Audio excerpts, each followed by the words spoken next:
A veces dudo de que estas sean las mejores eliminatorias de todo el planeta. Dudo porque el fútbol sudamericano se encuentra estancado en cuanto a la comparación con el fútbol europeo. Dudo puntualmente también porque en esta ocasión hay muchos clasificados para pocos equipos, dando lugar a que haya menos competitividad. Pero si bien las dudas pueden existir, esta fecha me confirmó una cosa, que puede ser que no sean las mejores, pero seguro que son mis favoritas. Así que, sin más preámbulos, analizamos de manera completa todos los equipos, todos los partidos y la tabla final con la predicción de hasta ahora quienes están clasificándose de la fecha 8 de las eliminatorias Conmebol. Y mis eliminatorias, carajo. Y sí, súper patriótico y es también súper subjetivo. Así que bueno, nada, arranquemos. Ya en los extremos de la pantalla van a empezar a aparecer las dos imágenes básicas que necesitamos como apoyatura para hacer el panorama aéreo, el general de lo que fue esta jornada y también una especie de resumen de las dos jornadas. Tenemos tabla de posiciones actualizada y también los partidos de que se jugaron el día de ayer. Obviamente con increíbles desempeños de selecciones que fueron quizás sorpresivas, dieron batacazos o hicieron un clic. Empezaron a partir de esta fecha a demostrar que pueden competir por clasificar al Mundial. Y por eso esta jornada para mí puede ser un real quiebre de ahora en más. Quizás al final Paraguay y Bolivia no clasifican igual las dos. Pero el hecho de que en estas fechas realmente estaban con posibilidades y las sensaciones eran muy buenas es innegable. Así todo, vean la tabla. No hay diferencias con la fecha anterior. La diferencia puede ser que Colombia pasó a Uruguay, porque Colombia consiguió la muy buena victoria contra Argentina y Uruguay no le pudo ganar a Venezuela. Pero más allá de eso, después más o menos todo se mantiene dentro del mismo margen. Pero no se confundan porque esto no quiere decir de que, como dije antes, no hayan existido resultados importantes. El tema es que se dieron de manera simultánea. Tanto Bolivia como Paraguay ganaron, por ejemplo, partidos súper increíbles. Paraguay contra Brasil y Bolivia contra Chile, pero de visitante. De esta forma, ambos están ahí, con 9 puntos, igualados. Si hubiese sido solamente uno de esos dos resultados, quizás estaríamos hablando de que habría uno que estaría más alejado y se vería más claro en la tabla. Pero justamente al contrario, como 0-2 al mismo tiempo, todo se ve de manera quizás más insospechada.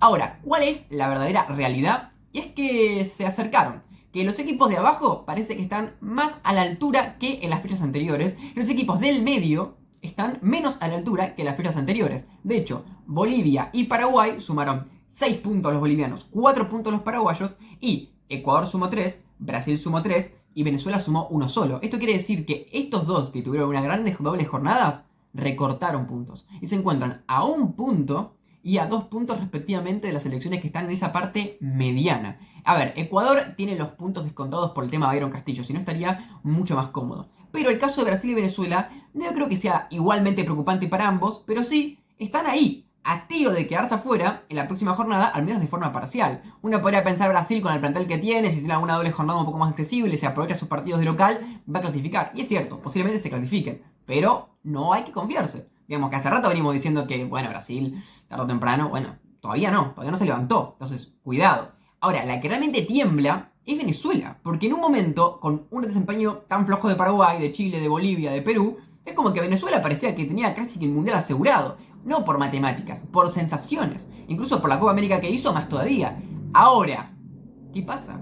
De repente tiene una doble jornada, pierde contra un rival directo como Bolivia por 4 goles, y después de local juega contra Uruguay, que era difícil, no le puede ganar tampoco. Y así se le hiper acercaron. Y de repente, como que no está nada dicho. Tipo, entre Paraguay y Venezuela. ¿Por qué realmente Venezuela tiene muchas más oportunidades ahora? Recuerda que Paraguay tiene un nuevo técnico, tiene muchos jugadores interesantes en ligas importantes, y Bolivia un poco de lo mismo. También tiene argumentos con su localía y en este caso con su buena señal de visitante como para pensar en una clasificación. De ese lado es como que hay más incertidumbre. Se encendió la eliminatoria. Y esto lo digo no solamente por estas dos, porque tanto Chile como Perú, si bien Chile tuvo una derrota entre comillas, humillante para muchos, que para mí no lo es una selección respetable, olvida como cualquiera de Conmebol, puede ser que parezca como que ya está muerto. Para nada. Chile tiene un muy buen técnico y si lo bancan y si puede mostrar lo que realmente mostró en Perú y lo que también mostró por tramos en el partido contra Argentina, ojito con Chile. Y hablar de Perú, que tuvo una jornada difícil, que obviamente todas son difíciles igual en la semifinal de Conmebol, pero mostró ciertos aspectos contra Colombia en el primer partido que pueden dar a entender que hay un poco de vida. Pero bueno, este es el resumen general. Ahora sí vamos partido a partido, repasando de una manera un poco más detallada. Aunque, bueno, ya un poco fuimos hablando de todos los partidos. Ahora hilando un poco más fino. Colombia le ganó a Argentina, tuvo su preciada venganza de local y consiguió 3 puntos que fueron importantes, por muchas razones. Era clave recuperarse del golpazo anímico que puede ser perder una final, y encima después de no haber tenido una buena jornada contra Perú, más allá del resultado que consiguieron igualarlos por el final. La realidad es que fue un partido que deja sensaciones muy interesantes, pero al mismo tiempo ambiguas, y hay que saberlas interpretar de muy buena manera. Por el lado de Colombia mostraron actitud y siguen demostrando que tienen un plantel que pueden competir contra cualquiera y que, en la pelota parada principalmente, son letales. Pero no fue, en cuanto al juego, un encuentro que haya un renacer de lo que venía haciendo Colombia anteriormente. Fue un partido en el que ganaron, que fue parejo, pero que no fueron realmente superiores como quizás lo pudieron haber sido en otros momentos contra otros equipos. Y uno me podría decir, bueno, pero es Argentina, tampoco puede ser tan superior a Argentina. Sí, entiendo ese aspecto, pero por ejemplo, Uruguay contra Argentina fue muy superior. Pero este partido fue diferente. Y hablando un poco de Argentina, justamente fue una derrota rara. No creo que haya polémica. O sea, entiendo que la polémica ya existe, ¿no? Pero no creo que el penal no sea penal. Creo que es penal y que es finito, pero está bien cobrado. No voy a eso, no voy a que, perdió porque hubo una injusticia. Eso es una boludez. Ahora, el partido fue parejo. Antes del gol de Colombia del 1-0, Argentina estaba mejor. Tenía mejores oportunidades, tenía mejor fluidez de juego. Después logró tener también ocasiones como para empatarlo, bastantes ocasiones, algunas de pelota parada, otras de situaciones de jugada, digamos, colectiva, no la pudo concretar y finalmente cuando consiguió el empate no tuvo mucho tiempo y le volvieron a meter otro gol, un gol un poco fuera de contexto, digamos. O sea, fue un partido que creo que Argentina demostró un poco más, pero bueno, es parte del fútbol, ¿no? No sos demasiado efectivo, no fue tan creativo, no tuvo tanto volumen de juego como otros días y podés perder. Y así fue. Es una buena señal para Colombia en cuanto a la confianza, en cuanto a su jerarquía, en cuanto a sus fortalezas, en las que ya mencionamos, pero no en cuanto a lo general que quizás mostraba en otros partidos anteriores. Caso de Argentina, a nivel juego me quedo más tranquilo yo como argentino que en algunos partidos pasados de eliminatoria donde Argentina ganaba pero no me quedaban sensaciones tan positivas. Para Argentina lo importante no es sumar puntos, porque está tranquilo todavía. Lo importante es jugar bien, dejar sensaciones positivas en lo colectivo, y creo que las dejó. Hay que mejorar, obvio. Justamente no estaba Messi y perdiste, obvio también. Pero no fue tan negativo como fue otras jornadas para mí, indiscutiblemente. Además perdiste contra una de las mejores selecciones de la Confederación, quizás la mejor aparte de vos mismo, y de visitante, así que bueno, tampoco es una derrota tan ilógica. Por este lado, gran victoria para Colombia, justa desde un punto para mí arbitral, quizás a nivel merecimientos era más un empate desde mi punto de vista, que Argentina, dura derrota, se notó que estaban enojados, no les gustó perder y eso es algo positivo en cuanto a lo que significa mentalmente un equipo, pero bueno, a la larga no es una derrota tan influyente desde un punto de vista de vas o no vas a ir al Mundial. No quería quedarme sin decir que, por ejemplo, Colombia, que tuvo 9 tiros en todo el partido, la mayoría fueron antes del 1-0, pero en jugadas poco claras, y después de que Argentina empata, su primer tiro es el 2-1. Después teniendo un contexto más abierto cuando llevan ganando de nuevo y pudiendo tener ocasiones de gol ya para liquidarlo, que no pudieron, pero que sí existieron esas jugadas. En cambio, Argentina tuvo bastantes ocasiones de gol antes del 1-0 de Colombia, después del 1-0 de Colombia, consiguió el empate y fue a partir de ahí que se cayó. Creo que no se pudo recuperar del 2-1, que sí tuvo ocasiones, que sí lo fue a buscar, pero quizás eso es lo que hace que sea más justa la victoria de Colombia, que cuando consiguió su segunda ventaja, ahí el partido lo guardó bien, o al menos Argentina no lo supo buscar tan bien. Creo que ahí puede estar una de las claves también para entender el merecimiento real a nivel futbolístico también que tiene Colombia con respecto a este partido. Uno de los resultados más resonados e importantes de todos, la victoria de Bolivia, de visitante, cosa que no sucedía por eliminatorias desde 1993, justamente en una eliminatoria a la que terminó clasificándose al Mundial. Por ende, obviamente todos tienden a soñar en grande y bueno, merecen hacerlo, ¿no? Porque están bastante cerca y fue una victoria hiper importante. Ahora, a nivel juego es otra cosa. Fue un partido un poco raro de analizar. ¿Por qué? Porque fue dentro de todo dentro de lo esperable. Chile tuvo muchas más ocasiones de gol y pudo haberlo tranquilamente empatado. Pero Bolivia lo que sí mostró fue una muy buena vertiginosidad y efectividad, cosa que es hiper importante en todo sentido para lo que significa la campaña de visitante de la selección boliviana. Ambos goles muy parecidos, cosa que es algo positivo para Bolivia porque es un mecanismo que pudo generar un buen extremo centrando jugadores que penetren en el área, la definición, el anticipe, los movimientos, la verticalidad, el pase largo, todo un montón de cuestiones que tienen que combinarse de manera muy precisa para terminar en gol. Sucedió, y muy bien. Así que en 2 ocasiones Bolivia logró meter esos goles que fueron importantísimos y que le dieron la victoria. Después, bueno, se la aguantó. Hay que decir que Chile tuvo ocasiones y mereció empatarlo, porque todo lo que lo empujó generó atajadas, tiros a los palos, alguna jugada que no fue ni atajada ni tiro al palo, pero que estuvo cerca. Pero a su vez, uno puede pensar, Bolivia hizo su juego. Mostró buena efectividad, mostró esta vertiginosidad de la que hablamos, y Chile por su parte empujó, pero la sensación es que de manera más ciega, de manera más impulsiva. No tuvo un estilo tan claro. Obviamente estaban desesperados por empatar un partido que no querían perderlo de ninguna manera. Y esa fue su forma de lograrlo. Y no lo lograron tan mal. No creo que hayan jugado pésimo. Pero bueno, los resultados mandan, ¿no? Y me imagino que para muchas personas perder contra Bolivia haya sido una cosa terrible. Pero no creo que sea así. Para mí hay que pensar en el futuro. Cada partido es importante, obvio. ¿Esto te puede quedar fuera del mundial? Obvio que sí. Pero a su vez, si no hiciste las cosas realmente mal, tampoco tenés que lamentarte tanto. Desde un punto de vista de que lo importante es poder construir. Falta mucho todavía. Así que creo que hay que tener una vista crítica, pero optimista de las cosas positivas que tuvo Chile. Casi todo son menos que las negativas, más que nada en defensa, donde por estar demasiado adelantado, por querer presionar o por querer ser el dominante, quedó muy expuesto en 2 ocasiones y encima no pudo corregir el error de la primera ocasión y se lo hicieron de nuevo, cosa que es aún peor. Por ende, bueno, buena victoria de los bolivianos, que se prenden ahí dentro de esa pelea por el 7.º lugar y por el 6.º también. Y Chile, que en este momento está anteúltimo y que, bueno, parece ser que está todo muy jodido. Y es así, está todo muy jodido.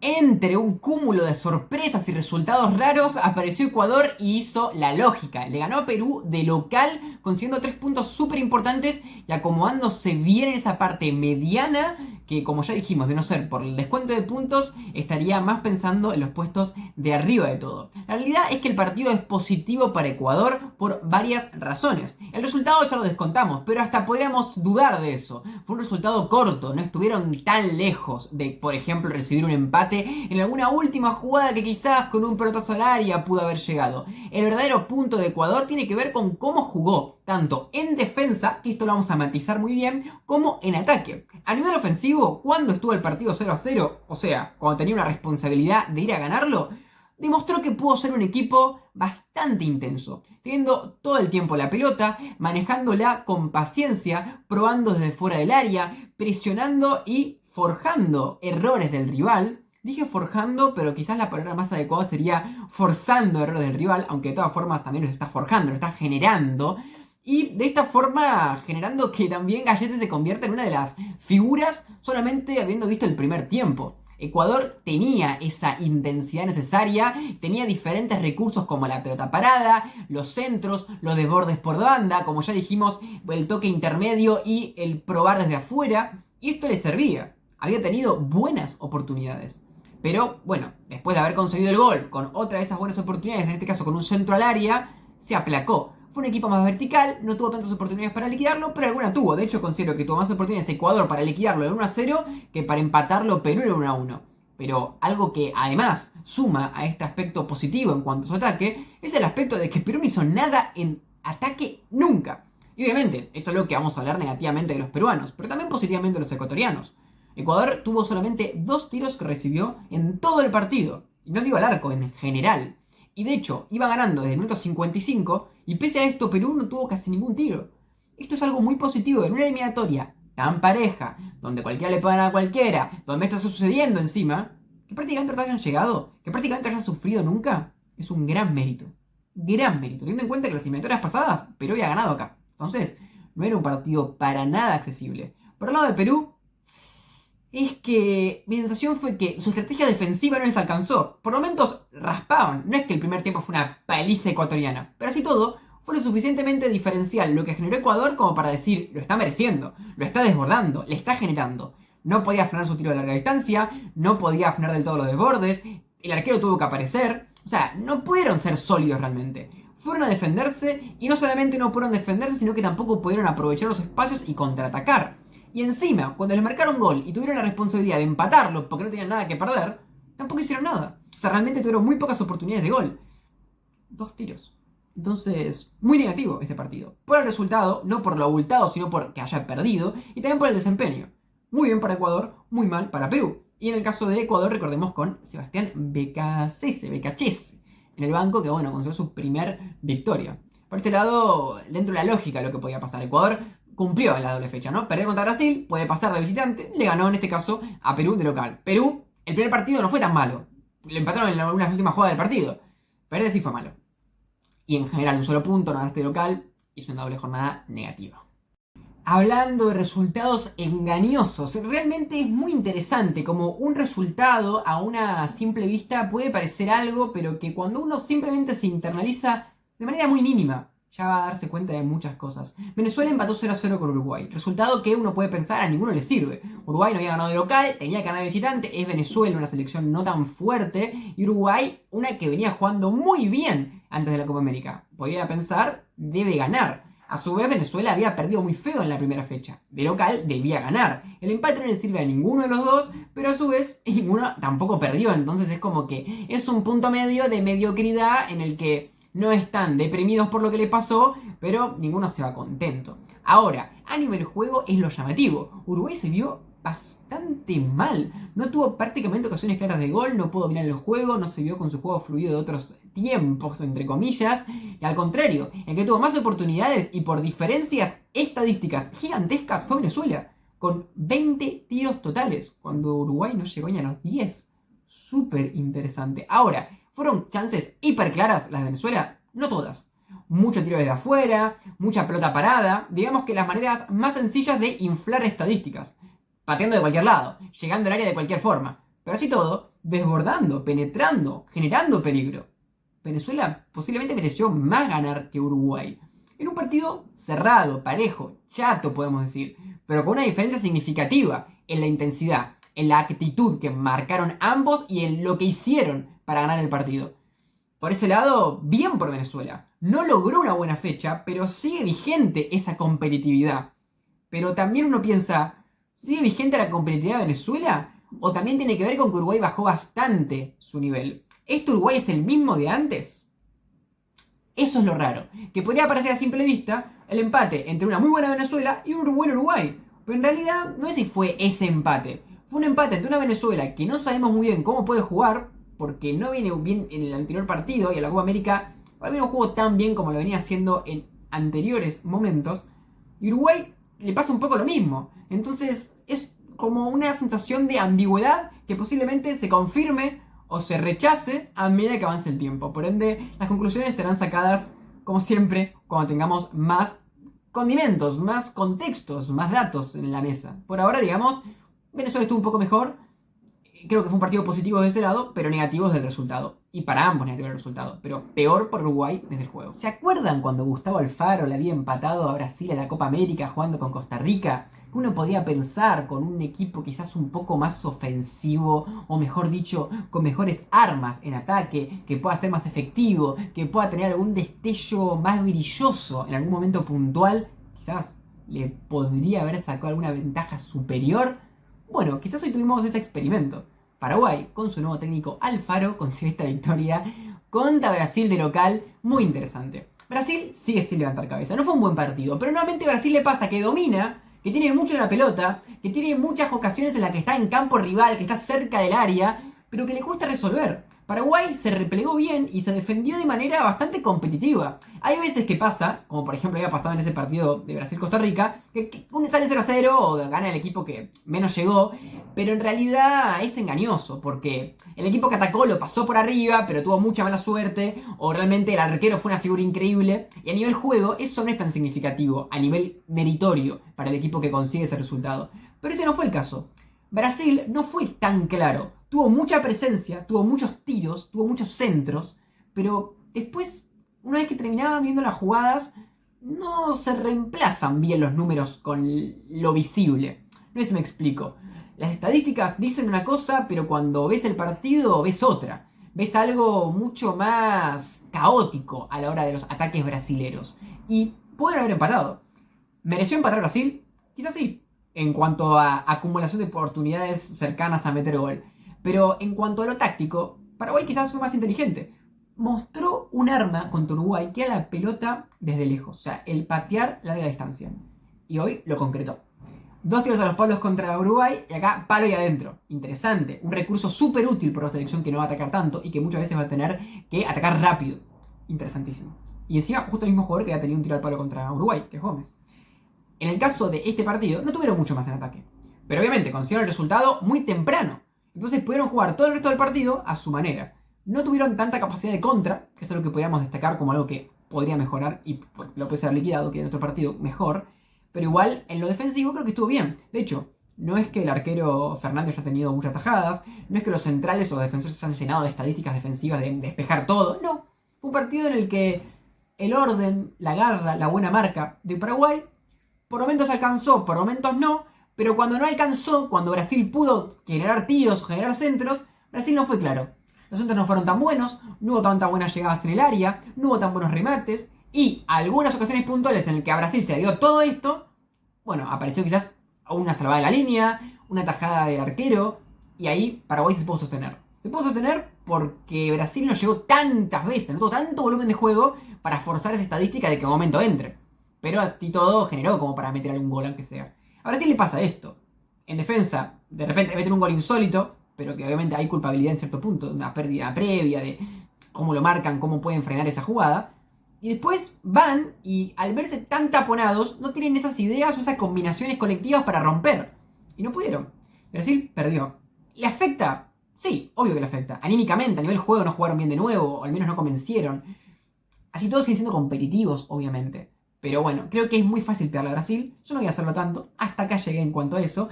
En cuanto a la tabla, supongo que no le va a afectar tanto a futuro. Pero como dije al principio, tampoco digamos que no le afecta a futuro porque estamos diciendo eso de siempre y sigue no resultando algo que en algún momento se revierta. Por lo de Paraguay, importantísimo. Por todos sentidos. Demuestran que pueden afianzar su juego. Contra dos rivales complicadísimos, fueron 4 puntos en 2 fechas. Increíble. Bien por Paraguay. Para terminar, analizamos nuestra predicción, nuestro sistema algorítmico para decir qué selecciones hasta ahora estarían clasificando al Mundial de Estados Unidos, México y Canadá. Y acá pueden ver la tabla, así sería la tabla final con todos los partidos jugados. Ahora, ¿cómo hacemos esto? Ya lo habíamos explicado, pero vamos a actualizar la información porque el público se renueva. Es parecido a lo que hacen en el ranking ATP del tenis. En cada partido, los equipos tienen que defender los puntos que habían sumado en la eliminatoria anterior. Por ejemplo, Argentina y Colombia, en la eliminatoria pasada, en Barranquilla también, han empatado 2-2. Ahora ganó Colombia 2-1. De esta forma, en esta fecha sumamos 2 puntos extra a la tabla final para Colombia. Y restamos un punto a Argentina, porque ese fue el diferencial en esta jornada. Esto lo hacemos todas las jornadas y con todos los partidos. Y así nos da este resultado, que no es el mismo de las eliminatorias pasadas. Tiene modificaciones, pero a día de hoy no son tan significativas todavía. Pero a medida que vayan avanzando y aquellos equipos que se superen o bajan mucho el nivel, sí van a empezar a notarse mucho más. Al lado de los puntos tenemos la diferencia de puntos diferencial, digamos, entre comillas. Esto quiere decir, Argentina tiene 3 puntos más que la eliminatoria pasada. O sea que hasta ahora, las primeras 8 fechas, tuvo un desempeño 3 puntos mejor. Brasil tiene un desempeño 9 puntos peor. Increíble. Junto con Chile y con Perú son los peores, los que más han empeorado, digámosle. Pero después también tenemos casos como el de Uruguay, el de Colombia, o hasta selecciones que están un poquito por encima, como Venezuela, o también muy muy poquito por encima, como Bolivia o como Paraguay, que justamente fue en esta fecha en la que se superaron. Ahora, al lado de esa columna de los puntos es la diferencia de gol. Esto quiere decir, ¿qué tanta diferencia de gol tienen a favor o en contra con respecto a la eliminatoria anterior? Que es interesante para tener en cuenta qué tanto han empeorado o mejorado. En cuanto a no solamente el resultado, sino en cuanto a cómo se dan los partidos. Fíjense, Brasil tiene menos 15. O sea, antes tenía una diferencia de gol global de 35 y ahora de 20. Un montón de goles menos metió y un montón de goles más le metieron. Después tenemos a unos números interesantes, como es el caso de Uruguay, más 9, más 6 en el caso de Colombia, o menos 10 también en la diferencia de gol que tiene Chile. Increíble. Menos 10 con respecto a la eliminatoria pasada. 10 goles más de diferencia en 8 fechas. Impresionante. Ahora, en esta jornada, como ya dijimos, Argentina perdió un punto. El caso de Colombia ganó 2. Uruguay y Venezuela habían empatado y empataron de nuevo, 0-0 encima, no sacaron ninguna diferencia. De hecho, Uruguay en los dos partidos tuvo los mismos resultados exactos que el eliminatorio anterior. Paraguay había perdido de local y ahora ganó, por tanto es una diferencia muy buena, positiva de 3 puntos más. Brasil 3 puntos menos. El caso de Chile contra Bolivia habían empatado 1-1, así que Chile tuvo 1 punto menos y Bolivia 2 puntos más. Y me está faltando el partido de Ecuador contra Perú, que también fue importante porque Ecuador sacó 3 puntos. Antes había perdido y ahora ganó. Y por ende Perú perdió 3 puntos. Antes había ganado y ahora perdió. Ojito con Perú porque está perdiendo puntos que han sido muy importantes en la eliminatoria pasada para clasificarse al repechaje. Y ahora no lo está sumando. Pero bueno, este es el video. Díganme qué opinan del sistema, qué opinan de todo. Y esas eliminatorias que son preciosas.